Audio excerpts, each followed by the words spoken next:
बिस्मिल्लाहिर्रहमानिर्रहीम। अस्सलाम वालेकुम friends, welcome to my channel. आज हम बनाने वाले हैं गाजर की बहुत ही मशहूर डिश गजरेला। तो रेसिपी स्टार्ट करने से पहले अगर आप मेरे चैनल पे नए हैं और अभी तक आपने चैनल को सब्सक्राइब नहीं किया तो जल्दी से चैनल को सब्सक्राइब कर लें, बेल आइकन का बटन लाजमी हिट कीजिएगा। चलते हैं वीडियो की तरफ।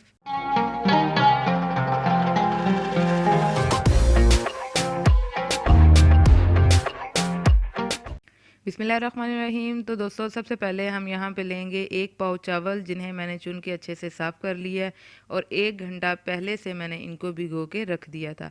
अब हम क्या करेंगे कि चावलों के ऊपर से पानी उतार लेंगे और चावलों को आपने हथेली पे इस तरह रख के अच्छे से मसल लेना है ताकि चावल थोड़े से क्रश हो जाएं। वैसे तो आप इसके लिए ब्लेंडर भी यूज़ कर सकते हैं, लेकिन उसमें चावलों का पाउडर ज़्यादा हो जाएगा, तो हमें पाउडर ज़्यादा नहीं चाहिए, इस फॉर्म में हमें चावल चाहिए। तो इसलिए हम इन्हें हथेली की मदद से मसलेंगे। फिर हम यहाँ पे लेंगे 4 से 5 फ्रेश गाजरें, जिन्हें छील के धो लिया है। अब हम उन्हें ग्रेट कर लेंगे। तमाम गाजरों को आपने इस तरह ग्रेट कर लेना है। चलते हैं अब अपने पैन की तरफ।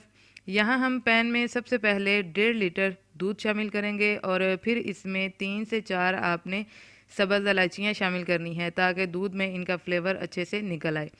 और इस पॉइंट पे फ्लेम आपने अपना मीडियम टू हाई रखना है। साथ ही हम इसमें शामिल कर देंगे अपने चावल, और ये आप देख सकते हैं कि चावलों को और दूध को बहुत अच्छा उबाल आना शुरू हो चुका है। अब हम चावलों को 5 से 7 मिनट तक इसी तरह पकाएंगे जब तक ये थोड़े फूल नहीं जाते। फिर इसमें हम शामिल करेंगे अपनी ग्रेट की हुई गाजरें, और गाजरों को भी आपने अच्छी तरह मिक्स कर लेना है। फ्लेम आपका अब मीडियम टू लो होना चाहिए क्योंकि हमने इसकी पकाई करनी है। और साथ ही हम इसमें शामिल कर देंगे चीनी। अच्छा, मैंने यहाँ पे 1.5 लीटर दूध लिया था, 1 पाव चीनी और आधा किलो मैंने गाजरों का इस्तेमाल किया, इसलिए इसमें हमारी चीनी आधा किलो जाएगी। आपने भी तमाम इंग्रेडिएंट्स की क्वांटिटी को माइंड में रखना है क्योंकि कोई भी चीज़ अप डाउन हो जाए तो रेसिपी अच्छी नहीं बनती। अब हम गजरेले की मज़ीद 5 से 10 मिनट तक पकाई करेंगे ताकि ये थोड़ा सा और थिक हो जाए। और आप देख सकते हैं कि गजरेले का माशाल्लाह बहुत ही ज़बरदस्त लाइट पिंक सा कलर आ चुका है। और इस दौरान आपने चम्मच को कंटिन्यूसली चलाना है ताकि चावल हमारे नीचे लग ना जाएं। फिर हम इसमें शामिल करेंगे थोड़े से ड्राई फ्रूट्स। आप अपनी मर्ज़ी के कोई भी ड्राई फ्रूट्स शामिल कर सकते हैं। मैंने यहाँ पे इस्तेमाल किए हैं थोड़े से बादाम, थोड़े से पिस्ता, किशमिश और नारियल का।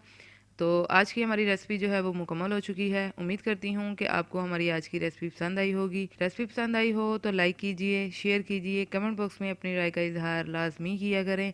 और जब भी आप ये रेसिपी अपने घर में ट्राई करें, अपने फीडबैक लाजमी दीजिएगा।